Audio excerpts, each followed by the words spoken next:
Ya halo teman-teman semuanya, dari Sabang sampai Merauke. Hari ini teman-teman kita akan membahas nih berkaitan dengan yang saat ini benar-benar viral nih ya.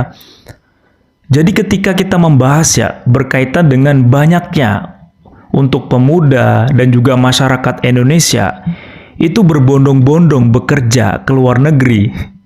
Dan keluar negerinya itu ke Kamboja teman-teman.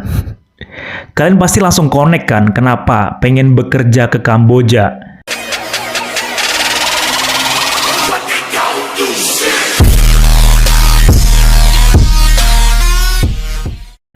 Dan mayoritas masyarakat Indonesia yang bekerja di sana itu masih muda, teman-teman. Jadi ada ratusan ribu orang Indonesia yang bekerja ke Kamboja. Dan kita nggak tahu nih berapa orang yang bekerja di Judai. Jadi ketika teman-teman saat ini melihat Maps, itu banyak yang menjual makanan Indonesia, warung Indonesia yang ada di Kamboja. Ada pecel lele, warung soto Lamongan.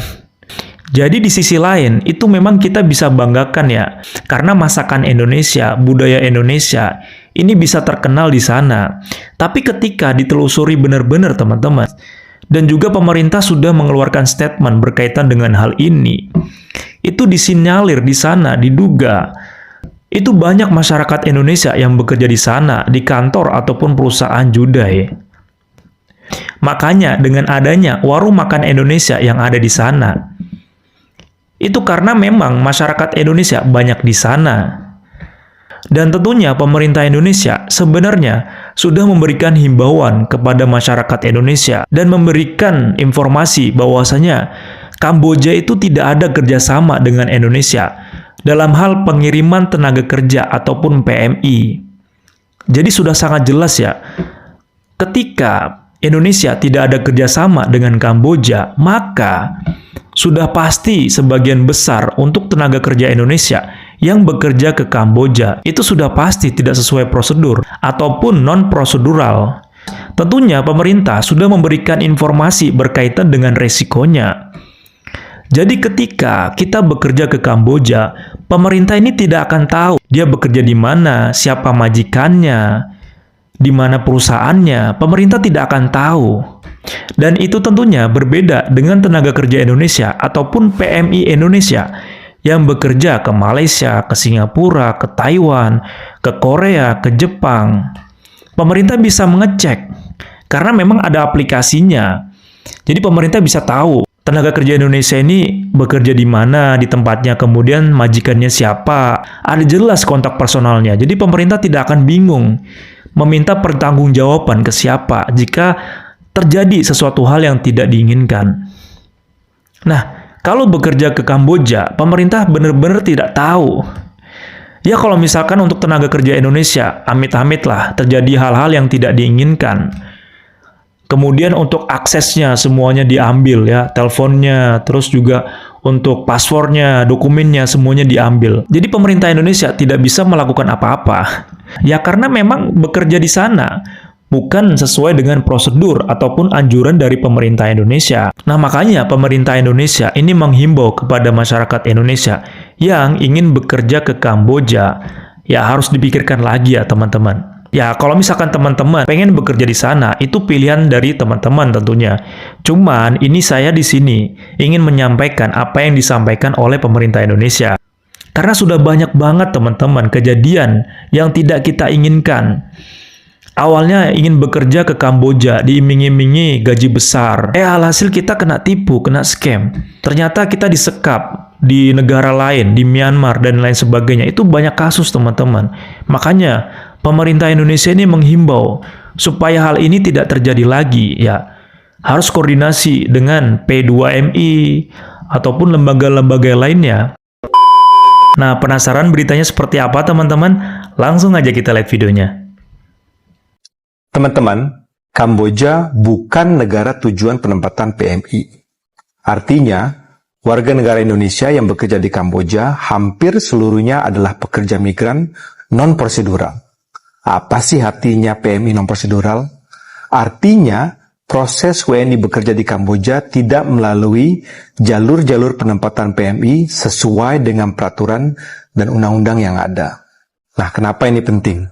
Karena tujuan dari pengaturan proses penempatan PMI adalah untuk menjamin pemenuhan dan penegakan hak-hak para pekerja beserta keluarganya.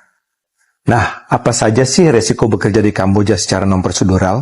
Pertama, keberadaan pekerja tidak diketahui oleh pemerintah RI, mulai dari pemerintah daerah, pemerintah pusat, bahkan KBRI Phnom Penh.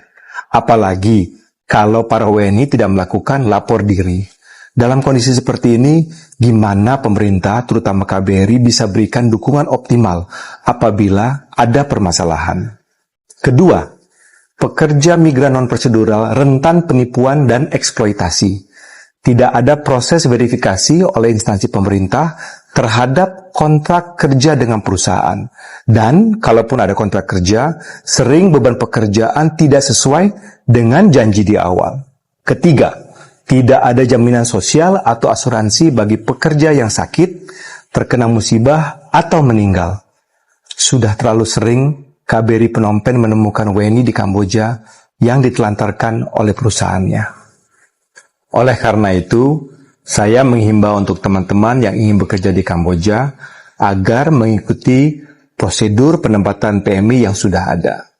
Banyaklah berkonsultasi dengan otoritas penempatan PMI di tanah air, agar proses kalian bekerja di luar negeri sesuai prosedur dan aman.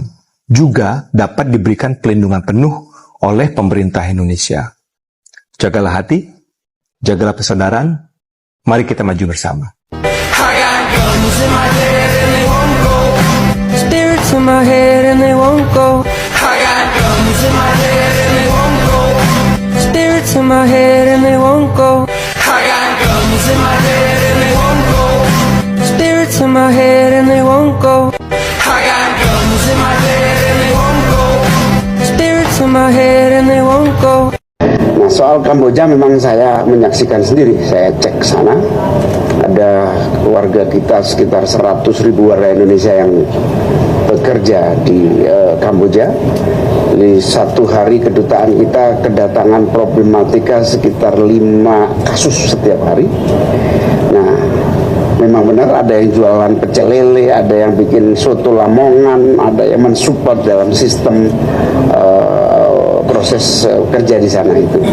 Nah, kita sedang cari jalan agar di dalam koordinasi saya kan pekerja migran yang di sana jangan sampai jadi korban. Itu aja tugas saya. Soal kemudian apakah mereka, karena itu lintas negara ya, Interpol bisa berinteraksi dan menjadi kekuatan untuk melakukan penindakan dan pencegahan, itu sedang dibicarakan di wilayah Menko Polhukam.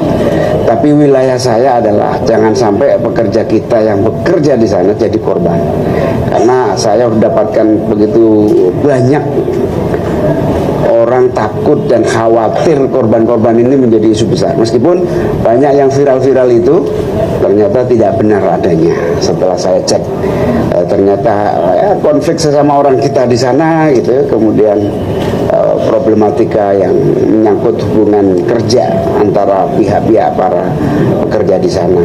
Tapi intinya jangan sampai judi online ini menguntungkan orang lain, korbannya warga kita sendiri. Bayangkan kalau ratusan triliun mengalir ke negara lain dari orang kecil di kita, 10.000, 20.000, sungguh menyedihkan. Lokar Kamboja dibutuhkan cewek cowok, scammer e-commerce, gratis tanpa biaya, non pengalaman bisa, gaji 9-12 juta, jam kerja 10 pagi sampai 10 malam, makan 3 kali sehari, mes dilengkapi AC, water heater, dan lain-lain. Siapa sangka loker ini beneran ada dan di-share ke publik. Kayak, what? Seterbuka itu? Oke, welcome back to Culture. Kalian cerita, aku ceritain. Jadi setelah kemarin aku bahas soal human trafficking di Kamboja, yang mana ada orang kena tipu dengan iming-iming kerja di perusahaan Singapura, tapi malah ujung-ujungnya jadi scammer di Kamboja. Nah, ternyata ada fakta baru yang mind-blowing. Buat aku sih ini baru ya, karena aku pribadi baru tahu. Aku pikir loker tipu-tipu kayak gini tuh selalu dibungkus pakai posisi-posisi keren. Admin perusahaan lah, customer service lah, sales marketing lah, programmer lah. Ternyata enggak. Enggak semua kayak gitu. Ada juga yang seterang-terangan ini. Kalian bisa lihat sendiri, mereka bakal nulis scammer e-commerce. Scammer e-commerce, boy. Dan berlokasi jelas-jelas di Kamboja. Gila ya. Tapi bukan cuma itu, ada juga ini nih. Marketing judol. Oh my god. nggak habis thinking. Seolah-olah ini tuh kerjaan biasa gitu, padahal ini kan kerjaan ilegal. Pertama, lo bakal kerja buat bisnis yang ngerugiin banyak orang, sudah sangat amat jelas. Kedua, lo bisa kena kasus hukum, karena di banyak negara judul itu dilarang, begitupun scammer. Lo bisa kena pasal kejahatan cyber. Ketiga, lo bukan akan jadi pekerja, lo akan jadi tawanan. Banyak yang mikir kerja di loker-loker kayak gini tuh ya udah cari pengalaman dulu aja gitu, atau yang penting cari duit. Tapi kenyataannya nggak semudah itu. Mereka yang udah masuk itu akan susah keluar. Paspor lo ditahan, lo harus kerja rodi, target tinggi. Kalau nggak nyampe, lo disiksa. Bayangin. Jadi buat kalian yang ngelihat loker-loker mencurigakan, apalagi udah jelas di negara-negara rawan kayak Kamboja, Myanmar, Filipina, atau Thailand, please banget kalian harus hati-hati. Oke, setelah kita menonton video tadi ya teman-teman, memang di negara Kamboja saat ini itu benar-benar menjadi primadona untuk masyarakat Indonesia, yang terutama memang teman-teman yang masih muda lah. Banyak dari teman-teman kalau misalkan ditanya pengen kerjanya ke Kamboja, entah itu bercandaan atau memang benar-benar cita-cita yang pengen kerja di Kamboja. Nah, jadi buat teman-teman semuanya, setelah mendengarkan himbauan dari pemerintah ini, tapi teman-teman masih ingin ataupun bercita-cita bekerja ke Kamboja, saran nih buat teman-teman, ya, setelah sampai di sana, teman-teman harus lapor ke KBRI terdekat. Wajib lapor ke KBRI, ya, kerja di sini, kemudian tinggalnya di sini. Jadi ketika nanti terjadi sesuatu hal yang tentunya tidak kita inginkan, KBRI ini sudah tahu apa yang harus dilakukan. Tentunya sangat repot nih ketika teman-teman belum lapor ke KBRI ya. KBRI nanti ketika ada kejadian yang tidak diinginkan, KBRI kan tentunya menjadi wadah nih buat menyampaikan aspirasi ya. Misalkan kita kena scam, terus juga kena penipuan, tidak digaji. Itu tentunya KBRI akan susah. Karena sebelumnya kita sendiri tidak ada lapor. Apalagi ketika kita meminta bantuan ke pemerintah Indonesia, ke Pak Prabowo, kemudian Kementerian Tenaga Kerja. Kemudian Pak Prabowo ataupun Kementerian Tenaga Kerja pasti menghubungi KBRI. Nah, KBRI mau bilang apa? Kan sebelumnya juga belum ada lapor. Nah, itulah teman-teman ya, salah satu saran ya buat teman-teman. Bagus lagi kalau misalkan teman-teman mengubah planningnya yang sebelumnya bekerja ke Kamboja, kemudian ada keinginan nih kerja ke Singapura, misalkan lebih besar gajinya, kemudian ke Australia. Itu mungkin lebih jelas lagi teman-teman, karena di sana memang bisa dibilang lebih aman ya teman-teman dibandingkan negara yang bisa dibilang berkembang. Berkaitan dengan permasalahan ini, teman-teman, semuanya dikembalikan ke teman-teman lagi. Apakah ketika disuruh memilih, tetap ingin bekerja ke Kamboja ataupun ke negara lain ya, setelah mendengarkan informasi ataupun himbauan dari pemerintah Indonesia. Oke, silakan komen diskusi di kolom komentar. See you the next video. Bye-bye.